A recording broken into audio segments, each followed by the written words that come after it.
We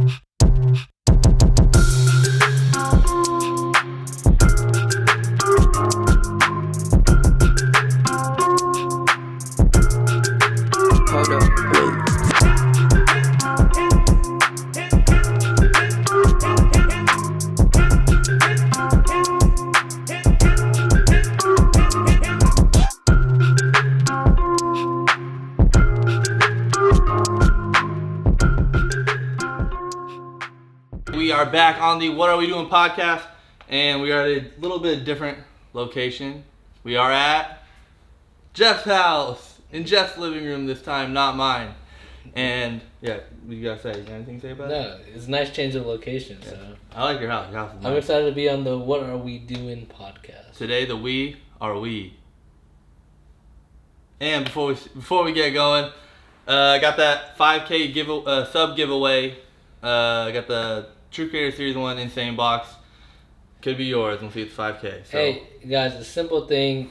I think Johnny is definitely in it for the long run. So eventually, if you're going to subscribe, might as well subscribe now. Definitely helps him out. Also, hit the like button. It takes a couple seconds. I think he's going to be grinding. So give him a chance. Give us a chance. And I hope you guys enjoy this podcast. That guy's good at it. You been doing that for a while? A little bit. When did you start YouTube? I started YouTube June of last year, so right now it is June. It is so 15 months ago. Yes, I started uploading a couple videos here and there, and that's when I started. Dude, 15 months and you're already closing in on 200K. Yeah, on the road to 200,000 subscribers. That is wild. But the achiever in me is saying that 15 months of YouTube, that's a long time. But I should be a little bit more. But in reality, you're doing awesome. Yeah, I agree. I'm very, very grateful. I just think that this has been a such fun journey, and I love my job. So I'm in the pool where it's almost like I spend majority of my time working rather than the YouTube at the moment. Yeah.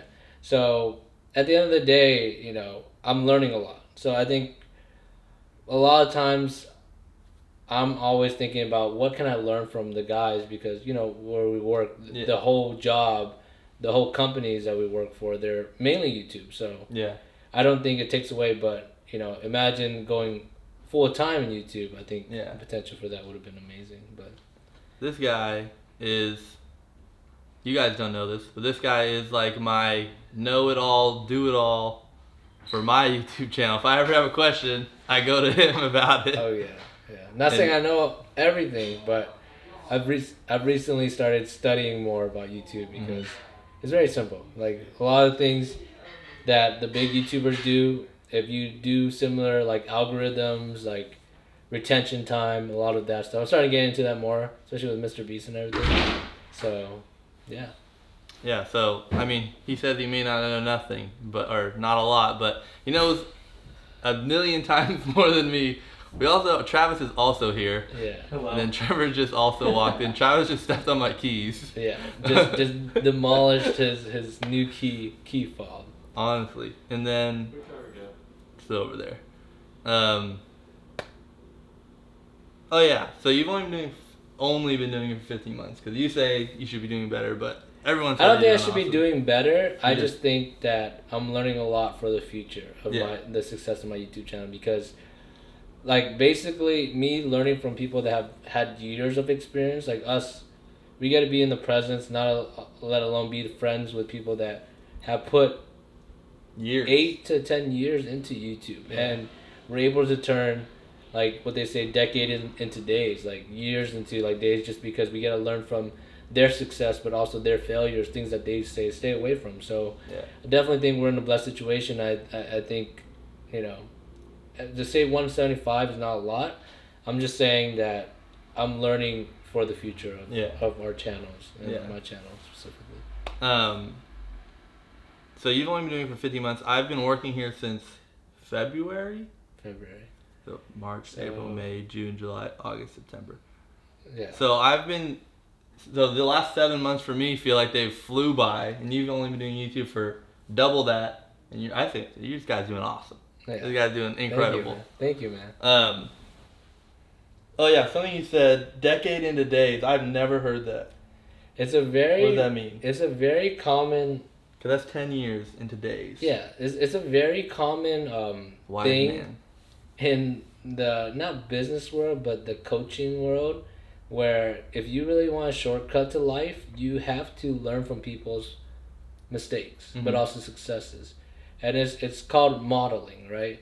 So if I can talk to somebody that's already made $1 million, $1 billion, $10 million, and or anything that you want, like the best photographer, for instance, or like, any. Would you rather have a lunch with Jay-Z or have $500,000? Exactly, and knowledge that you can learn how to do it is gonna save you a lot of times, because, like, I can go out there and work for 10 years and learn all of it, or I can talk to somebody that has been doing it for 10 years and have faith that what they're saying makes sense. But you also got to use your intuition too. Like, if it makes sense and somebody that's doing it has success, then it's probably something that you should be doing. Yeah.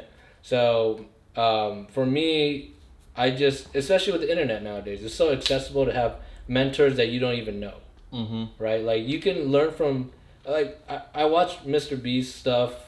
When it comes to YouTube, I watch people that are fulfilled and happy and successful when it comes to money and gratitude and abundance.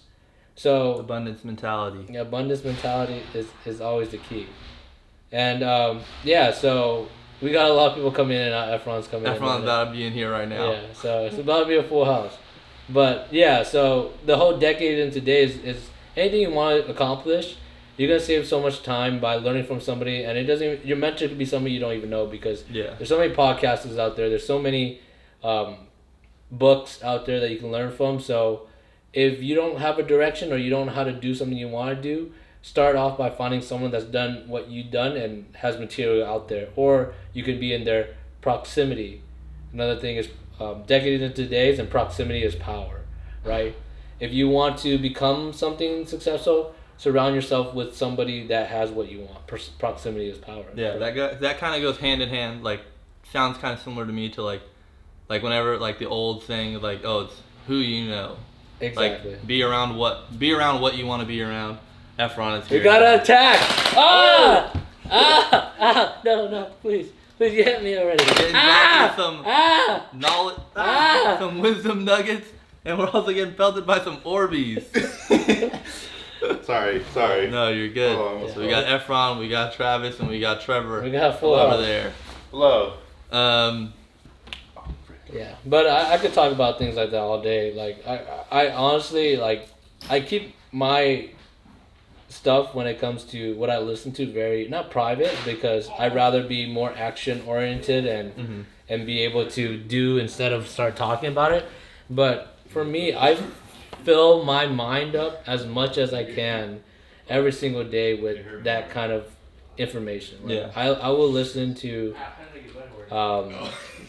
like legit podcasts or growth or leadership like 3 hours a day at least, and I wake up with that mentality. I go to sleep with that. That's all I think about. But I don't share it because it's like there's a lot of things. I have a lot of goals, a lot of aspirations, but I keep it inside unless people ask and people want to know. But I keep it inside because there's a saying where if you allow your dreams and goals out there too early, and when it's small, people will kill it. Not because they don't want the best for you, because they just, one, are fearful because they don't know, and there's no track record for it. Because it's like, it's new. It's so like, small. Like, what, they're gonna be like, what? Like, why do you think you can do it? And it's out of love too, because they're like, oh, focus your energy somewhere else. They don't want to see you fail either. Yeah, they don't want to see you fail, so they'll. You don't ever want to have a big goal and share it with people right away, because they will always beat it down. But it's not out of hate; it's usually out of love too. Yeah. So, whenever you have goals, you have aspirations, anything you want to do, you'd rather learn and keep it internally and work. People get praised in public for things that they do in private, and you would rather do all those things in private and really just go with it, because if you share it, you're just going to get discouraged, And two, if you share it, you're going to get some type of high, because even if people go like, oh yeah, you should do it, you're kind of robbing yourself because you get excited and you get fulfilled at that moment and you haven't even done anything. You just thought of the idea.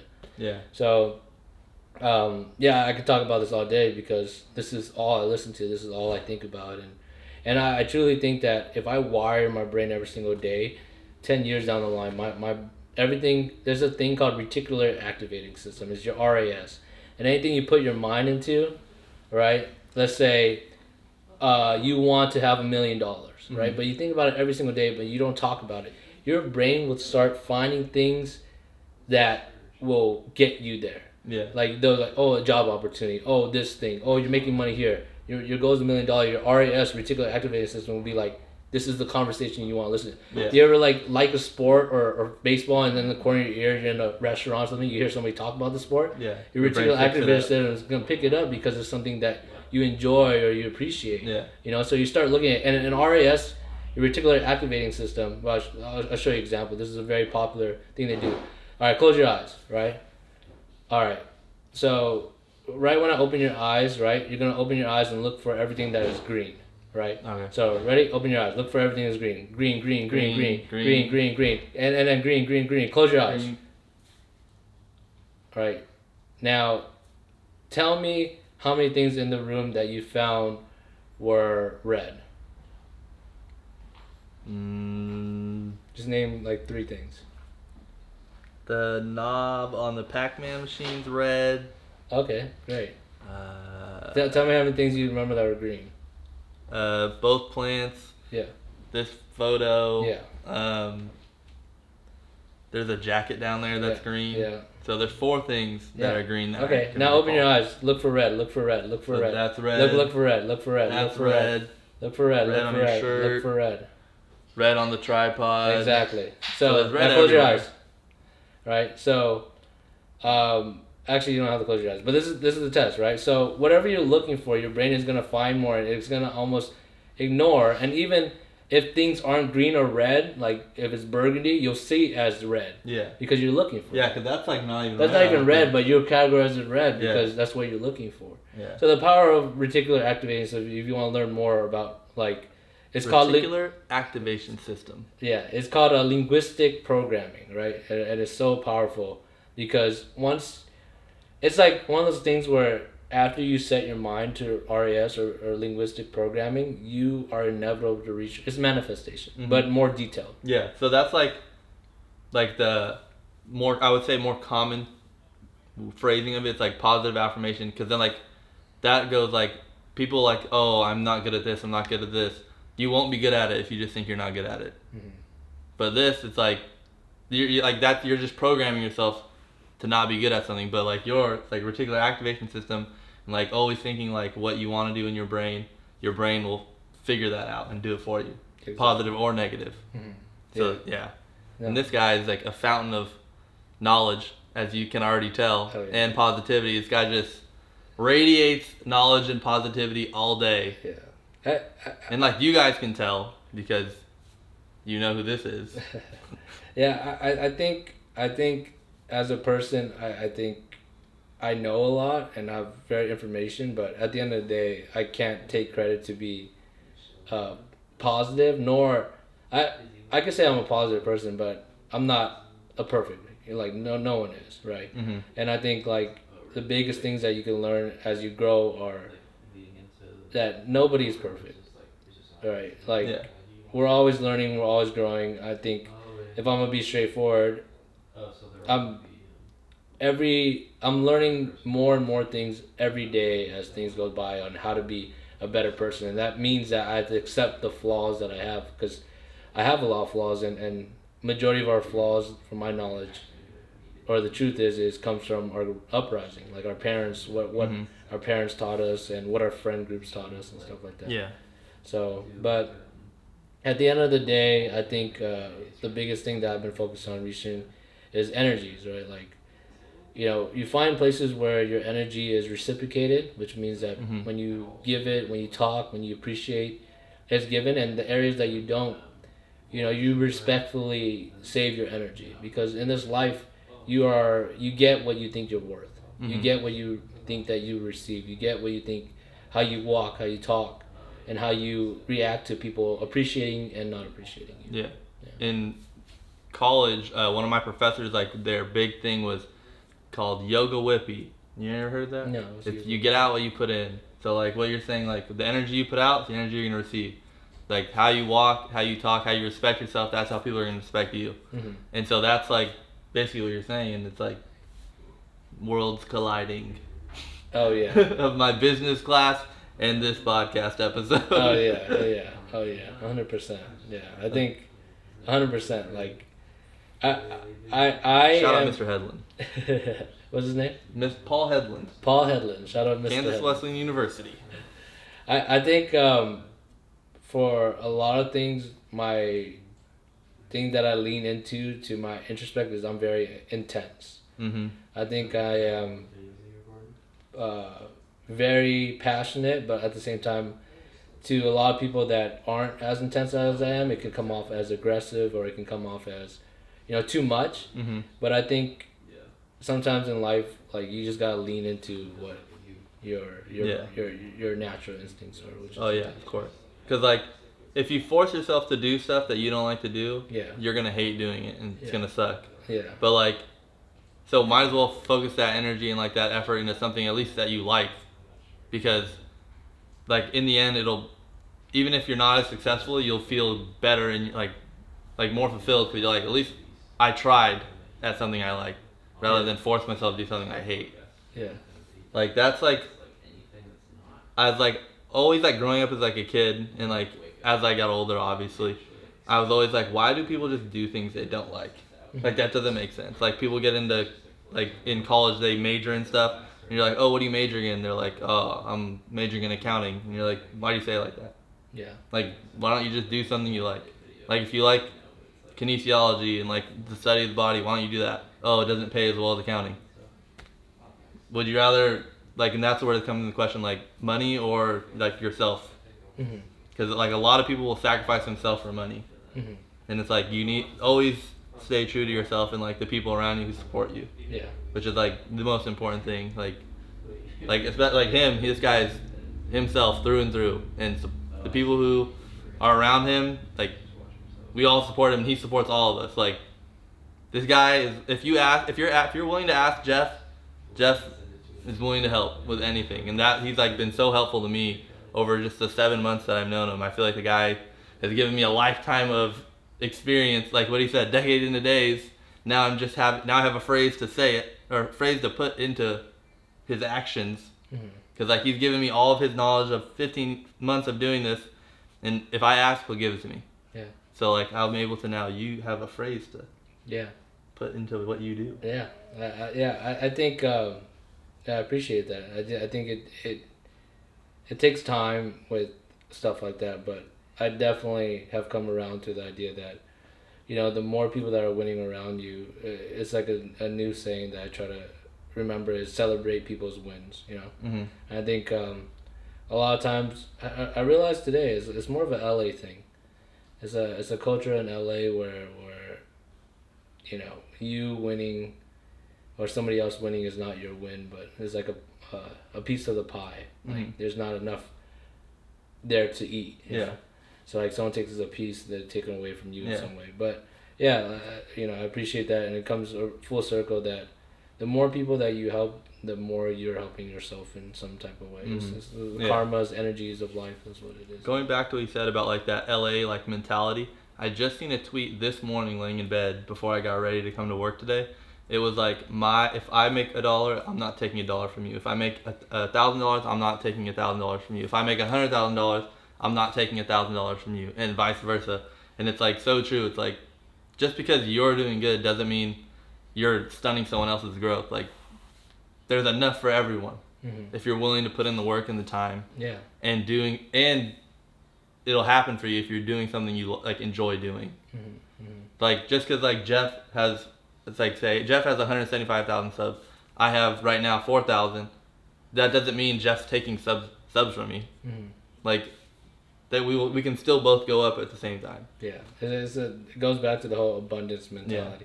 And a lot of times I think this is gonna be huge. If anybody's listening to this, this is like one of the more important things. that I've had a realization is, if you're not appreciated where you're at, and you're not getting reciprocated like people where they want you to win, or they don't have the same energies as you, it's really the location or the place you're in, not the legit like city or anything, but the circle or the like your circumstance. Yeah, the community that you surround yourself with, and it goes down to this analogy that I've heard recently is like a bottle of water. The same bottle of water in a grocery store could be worth 50 cents, right? But you put that bottle of water in a liquor store, is worth $1, right? You put that bottle of water in the airport, is $3-4 now. Movie theaters, maybe even $5, right? So the same water bottle, the same yourself in different locations have different values. So if you're not valued at the price that you want to be or you think you should be at, you got to find a different location. And when I say that now, because there's as we've grown, I realize there's so many good people, but sometimes you get blindsided by people that don't have the best of interests. So you just got to realize that sometimes cutting ties or taking a step back helps you take more steps forward in whatever you want to do. Find the right surroundings. Yes. That's the bottom line. Yes, that is huge. Like a good example in my, like, the world that I came up in is sports, is like you'll see a player go to college at like one school and he never plays. And then he'll transfer schools and you're like, wow, this guy was a superstar. Like, that coaching staff had no idea what they were like missing. And it's like, it's just the situations just didn't match up for those people. That time and place didn't match up for them. But at this place it worked. And like, that's also like in basketball, in the NBA, you'll see a lot of the times, you'll see like a role player, like, oh, this guy sucks, this guy sucks, this guy sucks. And then he'll go to a new team, you're like, how did he get good, like, out of nowhere? But it's just the circumstance and like what was going on at the time with those people. So it's just, and like, you're not valued as much at this place, then you go here and they have a whole different plan for you, and you can use yourself to, like, your capabilities, really. Exactly, 100%. Yeah. So. All right, so we're gonna reset this camera. That was a very informative and wisdom-filled first half there. Yeah. Oh yeah. Thanks for waiting, guys. All right, we are back after the camera reset, and I have a few little things to share. We got my fantasy football recap of this week. And let me tell you, was I in for a letdown? Because I had Clyde Edwards-Helaire on my team, who lost the game for the Chiefs, but he also did terrible for me. He had 2 fantasy points, and he also lost me a $670 parlay that I could have won if he did not fumble that football. Oh my God. I had an 11-team parlay that came down to the Chiefs-Raven game on Sunday night, and the Chiefs How much you put in? I put $10 in. It's crazy. And I could have won $670 off of it, but Clyde Edwards-Helaire fumbled the ball in territory to kick a field goal to win the game. That's unfortunate. It was extremely 11-game parlay. 11-team parlay. Yeah. Oh wow, that's insane. I lost my fantasy football game, not even close, but I lost 203 to 154. Aaron Rodgers got me 32. Kyler Murray got me 55. Clyde Edwards-Helaire got me 2. My other running back, Elijah Mitchell, got me 7. Robert Woods got me 11. Antonio Brown got me 2. Dallas Goedert got me 4. Logan Thomas got me 9. My defensive player got me 4. My defense got me 19, and my kicker got me 9. So I was let down by quite a few people on my team. So now that brings me to 0-2 in my fantasy league. So that's good. Fantasy league update. I like that. Yep, fantasy league update. Now we're going to my betting updates. I was 11-1 this week on football games. That's good. That I bet on. That's good. I won the Green Bay Packer game, the Tennessee Titans, the Arizona Cardinals, the Tampa Bay Buccaneers, San Francisco 49ers, Carolina Panthers, Los Angeles Rams, Las Vegas Raiders, Cleveland Browns, Denver Broncos, and Buffalo Bills. The only game that I lost that I bet on was the Kansas City Chiefs game, and that just so happened to cost me a little bit upwards of $700. Jesus Christ. How much you win? What did I win after all my bets? Yeah. Like $350. That's good. What are you betting on? I bet on Bovada. One of these What, do you days- know something about gambling, Jeff? No. You know nothing about gambling? I know a good amount, but imagine one day you get what's it called? Does DraftKings do it? DraftKings does, but we're in California, so DraftKings is not legal in California. It is. Is it? Oh, it's not legal in Not California. legal in California. That's We're true. one of the few that it is not legal in yet. Yeah. And as of right now, I have some baseball bets out. That games are going on right now. You're a gambler. Whoa. I like to enjoy some recreational sports predicting. Yeah. Sports performance analytics. Yeah. And the first leg of my baseball parlay has gone final, and I won that one. Oh, nice. So we are 1 for 3 on this parlay so far. Oh, that's good. How much did it pay out? Oh, we're 2 for 3, actually. We're waiting on the Dodgers game, and it is 4-4 in the bottom of the 7th. We need the Dodgers to win, but I've won the Red Sox beat the Mets, and the Yankees beat the Rangers 7-1. This it's a smaller bet because it's a baseball bet. It's a Tuesday. I just want to have a little action, a little fun. You're Just have a little fun, you know. I'm calling out. You're a gambling addict. Gambling addict. Yeah, Trav agrees. Hey, I would also like to point out last football season I tracked all of my football bets, and I was 53.4%. That's good. That's good. So you. I'm above. I win more than I lose. But that's where they want you to be at, because you have to pay extra when you lose, don't you? Well, you pay don't. juice. Yeah, but professional gambling services, really good guys are only 52 to 54%, and I'm 53 on my own without anybody else's help. I agree with that. So I'm doing pretty good. For football, I know what I'm betting on most of the time. Baseball, I'm just like, I don't know. Let's pick the home team. Yeah. Because, home team should win most of the games. It's straight up a 50-50. The way they make you never know. Yeah, the way they make spreads in Vegas is so good nowadays. It's like, how do you guys know? Yeah. Like, you're like, this game shouldn't be that close, and they're like, trust me, it's going to be that close. Yeah. It's like, how could it be that close? And Sometimes it's like a point away from the spread, or Yeah. it's like dead on. What's crazy to me is, in college basketball, there always is a total points bet, and it's like dead on every time. It's like, how do you know? The over and under. Yeah, it's like, how do you know? These are college kids with like social lives and academics they need to do, and like egos, relationships, and then they're just like, I know exactly what's gonna happen in this game. They're gonna score combined. Yeah, like all the 20 people who play in this game, and the coaches and their agendas, and the referees and all this stuff. It's like, yeah, I know exactly what's gonna happen. Mm-hmm. Like, who tells them? How do they know? Are things fixed? Mm-hmm.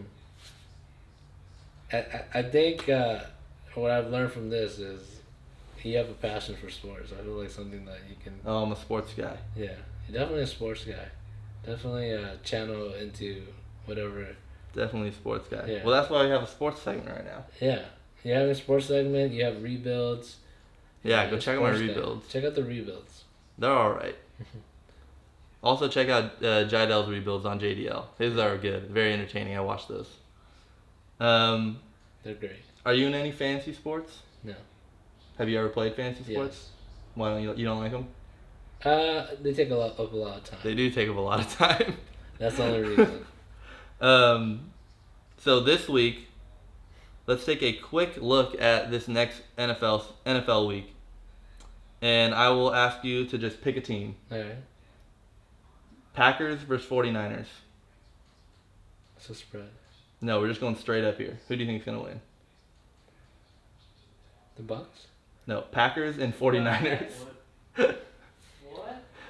Stop avoiding the question. They're playing I'm going at with the the Niners. Buccaneers. He's going with the Buccaneers. The Panthers versus the Texans. Texans. The Bears versus the Browns. Browns. The Bengals versus the Steelers. Bengals. Cardinals versus the Jaguars. Jaguars. The Chargers versus the Chiefs. Chiefs. The Colts versus the Titans. Colts. The Falcons versus the Giants. I'm sorry, James. Falcons. Hey, that's not a bad bet. The Ravens versus the Lions. Ravens. The Saints versus the Patriots. Patriots. Washington football team versus the Buffalo Bills. Washington. The Dolphins versus the Raiders. Dolphins. Jets versus Broncos. Broncos. The Buccaneers versus the Bucks. Rams. He's taking the Bucks again. The first one, I'll take Packers, Niners. Packers. Seahawks versus Vikings. Seahawks. And the Eagles versus the Cowboys. Eagles. All right, so I guess we will see how many he gets right there. Are you betting those? I won't bet those. You should bet those. Well, we'll just see how he does. If he does very well, I might have to ask him for more betting advice. Because I was 11-1 last week. If this guy goes, I was all You should 16 bet like games. $5 on all the games. So just a all parlay, five team parlay, or just every single one. Sure. $5 16-team parlay. Yeah. All right, we'll do that. Yeah. I think we'll win a lot of money. You think we'll go 16-0 right there? Yeah. All right. You fund the channel. All right. If we go 16-0, that would be insane. Yeah. I have a question that I asked to Travis on last week's episode. Would you rather have, or no, it's not really would you rather. Which one would you rather have in your life? A rewind button, a pause button, or a fast forward button? You can do this as many times as you want, but you can only have one of those buttons. Like one of the three. Rewind, pause. Or fast forward. I'll probably have to do a pause. A pause button. Yeah. What'd you pick? Wait, Jeff. You can't pause and you move too. Then what the fuck is the point of pause? Like you just get to experience the moment, you know, you get to, like, you know, sometimes when you're like, wow, this moment's awesome, and you just want to like take it in for what it is. The obvious answer would be rewind. Yes, but can't you see how kids would be like, I want a fast forward button? Because they want to like get through like, oh, I hate doing homework and all this stuff, I just want to be an adult. And it's like, don't pick a fast forward button. Fast forward button would be the worst one. And you can't use the rewind for gambling. Yeah, you can't rewind and be like, I'm putting all my money on the Buccaneers to win the Super Bowl. Put it all on Bitcoin. That would be crazy. Or Ethereum. Ethereum. Or buy fucking CryptoPunks. But or go all the way back to the beginning of Dogecoin and then. I would say the healthiest one would be pause. I feel like to be able to rewind would be too dangerous because you don't have to live with the consequences that you make if you're able to rewind. Now that's a perspective I didn't think I was. What was that? He said, well, you go ahead and say what you said. I said you wouldn't have to live with the consequences that you make. Like, you won't have to live with what your actions cause if you have a rewind button. Because you can just do it and be like, let's go do that again. I think a huge part of life is learning from this guy's wise. Huge mistakes. You know? Wise guy. I think it would take away the joy of life if I had to. Every time I made a mistake, I could just rewind. Am I sitting here with like the smartest guy on earth right now? Look at this perspective you're getting right now. I learned from a lot of people. He's 30 years old. Yeah, I'm old, bro. This guy's 30. I'm almost there. 3 more years. 3 more years, I'll be 30. I never thought of it like that. Yeah, I might not want a rewind button now. Yeah, I chose rewind, but I think a pause. Pause, yeah. Just sit and enjoy the moment. Sit and enjoy the moment probably won't be as great because there's a lot of moments you could just sit and enjoy. But I think as I grow, you gotta understand every bad thing in life happens for you and not to you, because spin zone right here. Yeah, anxiety, fucking anger, fucking sadness is always a reason for you to, 1, grow, but 2, appreciate the things that you already have, and 3, all the bad things happen to you, I bet you don't even know how great it was until down the line. Losing a job, losing a girlfriend, losing a significant other, you know, not getting what you want, you know, not getting what you want now, so when you get it in 10 years, you're more grateful and you work harder towards it. There's just so much to it. Perspective guy. You gotta love another perspective. That's why I asked this question, because I asked it to Travis and I was like, should I ask my future guest? And good thing I did, because that was a great answer. That was a home run answer. What are you looking for, sir? Charger? Oh, charger. This man's looking for a phone charger. Efron will definitely have a phone charger. That was a home run answer and very eye-opening. This whole episode was eye-opening. I mean, for me, it wasn't that eye-opening because I'm with him every day and like I get this knowledge all the time. But for you people that are watching, you guys just got some decades into minutes. Oh, yeah. Some months into minutes is what you got. Oh, yeah. Oh yeah. Oh yeah. I could have. I think there is a lot that I could talk about, but it's more of like, what would you think that the general population would even want to hear? No. Yeah. Because like, I can talk about weird stuff in sports all day, but do people want to hear it? I don't know. I'm sure there's an audience. Who knows? Yeah. I'm sure there's an audience that would love it. You know, bring value in that way. And like that's why I do like the rebuilds, because I'm like, yeah, everyone's like, right now 2K just came out like what, 2 weeks ago, 3 weeks ago, and everyone's like, oh, playing, grinding my career, my player, and all that stuff. And I just get the games to do rebuilds, because even if I wasn't recording videos, I would be doing them anyways. Yeah. So I just now record it and post it, because my favorite thing growing up was just like when I was little, I was like, I want to be a professional athlete or I want to be a GM, because I want to just build teams. Oh yeah. Like I just want to put players together and be like, is that gonna work? Oh yeah. Is that gonna work? Is that gonna work? And so I used to get Madden, and I used to do that all day. I would make like multiple teams in a day. Wow. And like I wouldn't even play games. You should be a rebuild YouTuber for sure then. Well, I do have some rebuilds on my channel. Right, yeah. So you guys need to watch those and like them and comment. You should. That's your passion. That's your calling. I feel like. Yeah. So I think I said it in my first episode that I was a college football player at Kansas Western University, but I grew up ever since I was 5. I've played sports basically year round, from 5 to 22, or 21, 22 was when I graduated college. So for 17 years, all I did was sports. Like I didn't go on vacations. I didn't do anything. It was sports in school was all I did. So I did, growing up, baseball, football, basketball, wrestling, track. And it was basically year round. Yeah. So I always thought I would be doing something in sports. I got a degree in sports management, minor in exercise science and coaching. So I double minored. So everything is geared to sports. Yeah. I did one internship in college, and it was post-production work in anime. And then now I work in this world, entertainment and stuff. So all of my 17 years before this was sports, and then I graduated college, and I was like, I ain't doing any sports anymore. Yeah. So like, you never know what's gonna happen. Oh yeah. What do you take away from that? It's just like, I've always prided myself on being like adaptable and adjustable in like anything. Like even in basketball, like I just do like whatever my team needs. Like I'm not like, oh, I'm good at this, so I need to do this.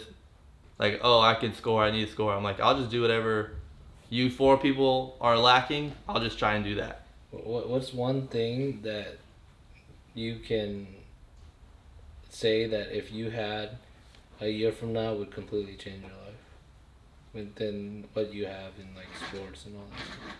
What do you mean? Like if you had this in a year, it would drastically change it. It would be like a goal or a dream of yours. Money aside. Money. Obviously, if you have money, you can just like buy something. Well, money could be included.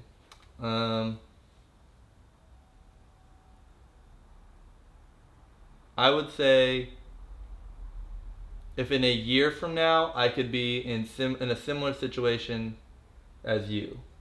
Okay. And money wise, what would that be? Well, I wouldn't even say in money wise.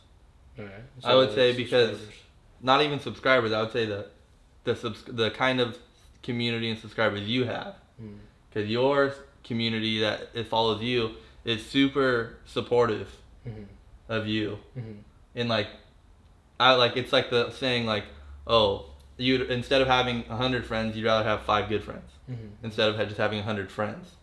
Like Jeff doesn't have 1 million followers, but he has 175,000 that are very supportive of what he does. Yeah. Like no matter what he does, and I think that's more important than having like the huge numbers. If you have the number that those people like, like your core following is so good.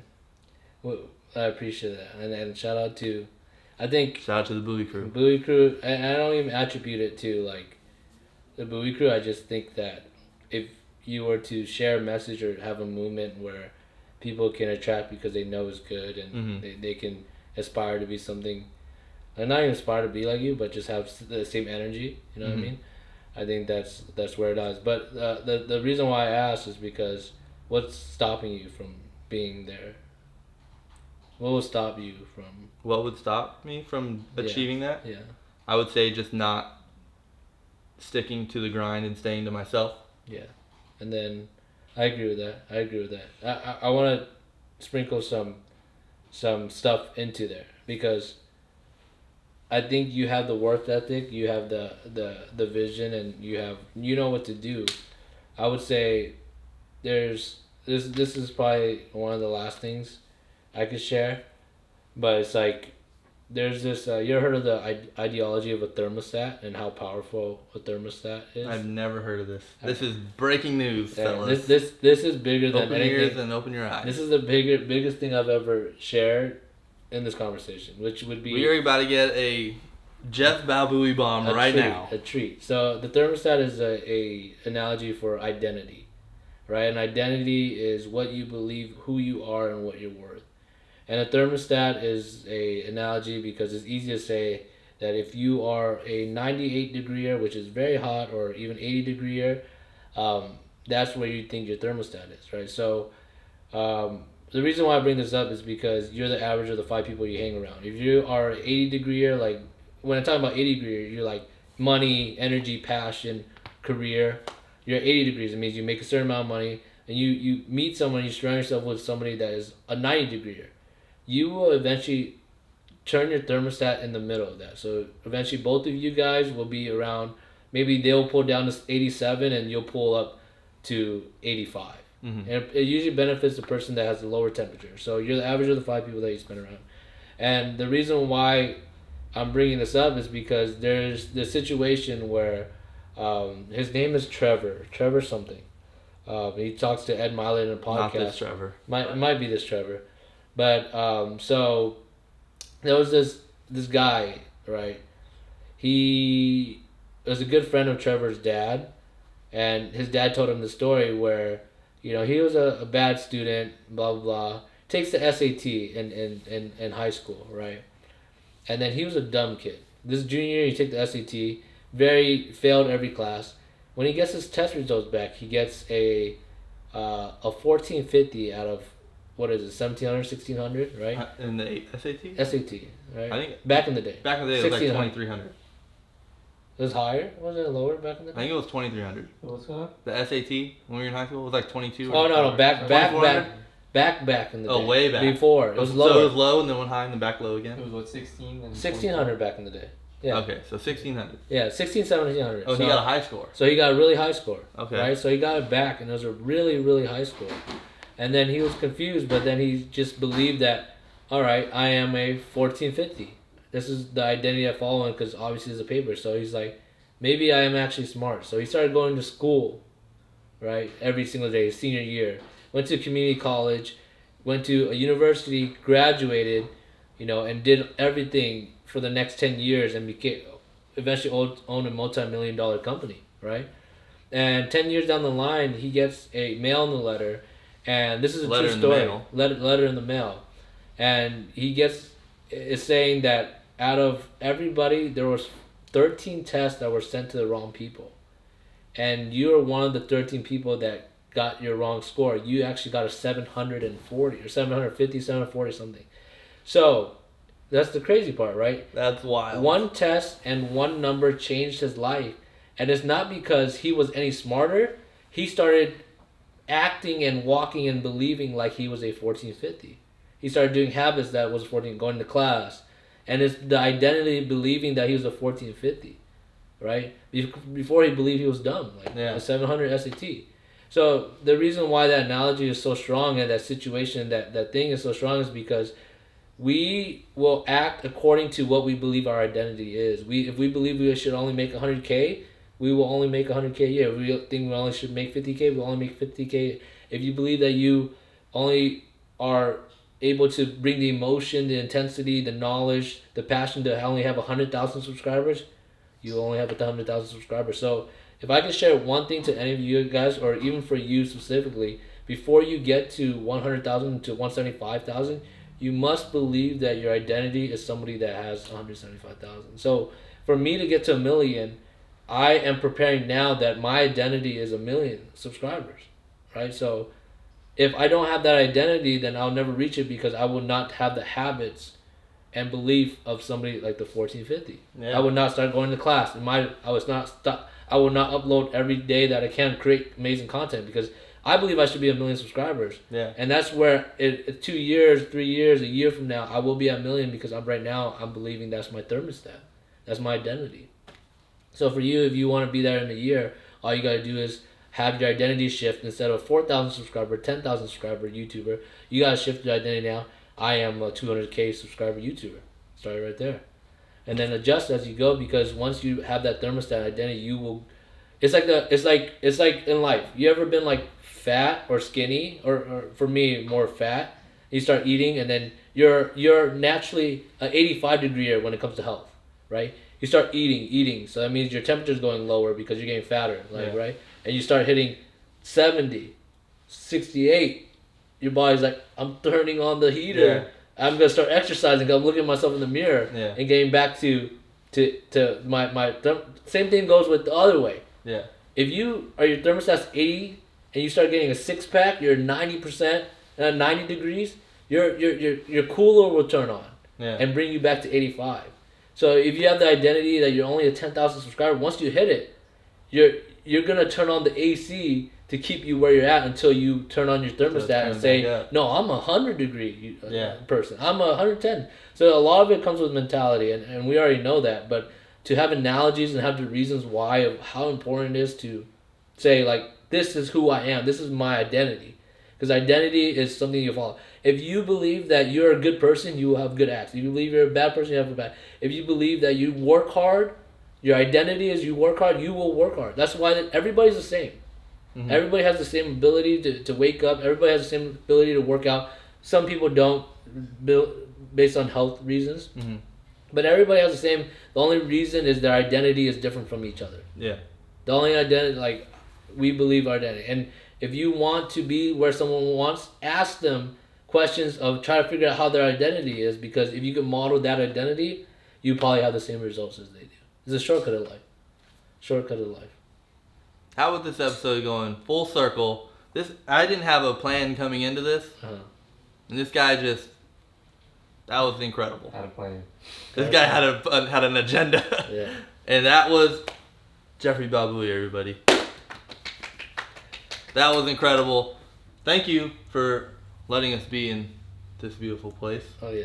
And letting me bring the podcast of to you, and thank you for all that knowledge that you just dropped. That was incredible. I am inspired, to say the least. Okay. I didn't even know what to do with my hands there. I just did this. Yeah. But that was incredible. Thank you so much. That was amazing. Awesome. Yeah, I'm glad. That was enjoyable on my end too. So, yeah, I feel inspired, and I also feel smart right now. Yeah, language is huge too. I can go on for days. Last thing, language is everything. I listened to a podcast the other day of how bad negativity is. When you think negative, like, I am not smart, or I'm not successful, or I'm not worth it, all right? You think it's like weighs tons. It's like negative, right? But if you say it verbally, it's 10 times as powerful as you thinking it. So don't ever say, I'm having a bad day, or I'm tired. A lot of times I feel like how are you doing? I'm good, right?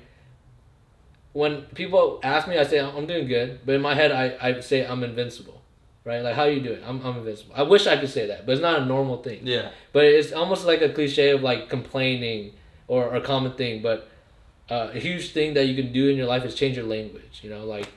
I'm tired. Once you say that, your body's gonna be like, yeah, I'm tired. Yeah, you believe it. Even if you feel tired, think it, but just say, I got this, or I'm gonna find a way to make a way. Whatever it is. Language is so powerful. The way you speak is more powerful than even the way you think. But that's the last thing I'm gonna say. This guy's the best. Yeah. All right, we got the outro music coming right now.